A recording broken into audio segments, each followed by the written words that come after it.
सभी को नमस्कार। यह डिक्टेशन त्रिमूर्ति आशुलिपि अकादमी द्वारा दी जा रही है, जो कि आपके एपीएस के एग्जाम के लिए अति महत्वपूर्ण है। डिक्टेशन शुरू होगी 5 सेकंड बाद। यस महोदय, उत्तराखंड सरकार द्वारा समान नागरिक संहिता विधेयक पारित करना ऐतिहासिक घटना है। अभी तक सिर्फ गोवा में समान नागरिक संहिता लागू है, लेकिन उसकी पृष्ठभूमि और प्रकृति अलग हैं।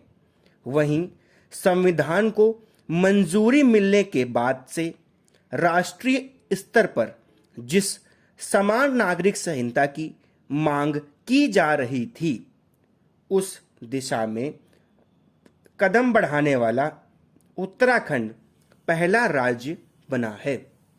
विरोधियों की बात माने तो यह सरकार का अपना एजेंडा लागू करने की कोशिश है, जिसका मकसद एक धर्म और उसकी मान्यताओं के अनुरूप समाज और व्यवस्था का निर्माण है।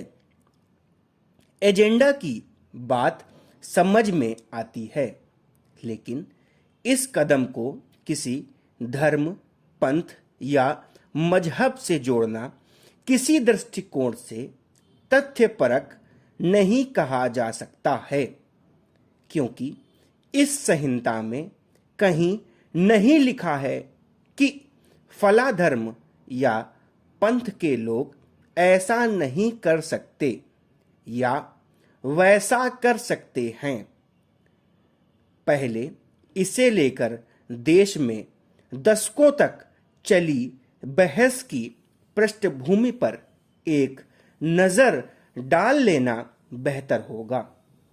देश के संविधान में नीति निर्देशक तत्वों के रूप में समान नागरिक संहिता का जिक्र है, यानी संविधान लागू होने से पहले ही इस बात पर सर्वसम्मति बन चुकी थी कि देश में सभी संप्रदायों, धर्मों और वर्गों के नागरिकों के लिए एक ही तरह के कानून होने चाहिए। अध्यक्ष महोदय, यह कहना सरासर गलत है कि इस विधेयक के पारित होने से पहले इस पर लोगों की राय नहीं ली गई। प्रदेश के सभी जिलों में सभी वर्गों के लोगों से सुझाव प्राप्त किए गए।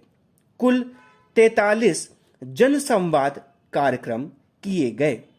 इसके ड्राफ्ट को तैयार करने के लिए गठित समिति ने अपनी रिपोर्ट तैयार करने में समाज के हर वर्ग से सुझाव आमंत्रित करने के लिए एक वेब पोर्टल भी लॉन्च किया था। समाज का कोई भी वर्ग हो, महिला हो या पुरुष, अमीर हो या गरीब, जब हम सबके लिए एक नागरिक कानून की बात करते हैं तो यह सबको समान रूप से ट्रीटमेंट देने के लिए प्रेरित करता है। समाज का सदियों से ठुकराया गया तबका अगर संविधान में दिए गए सभी के लिए समान अधिकार की जद में आता है तो उसे एक हौसला मिलता है और इससे देश के विकास में उसका योगदान भी सुनिश्चित करने में सफलता मिलती है। देश हित का कोई भी कानून दलगत राजनीति से ऊपर है। जहां तक असली मुद्दे की बात है तो जन सामान्य की बराबरी की बात करना कहां से जन सामान्य के मुद्दों से ध्यान भटकाना है। धन्यवाद। ध्यान दें कि जो शब्द एक साथ बोले जा रहे हैं, कोशिश करें उनकी आउटलाइन एक साथ लिखी जाए।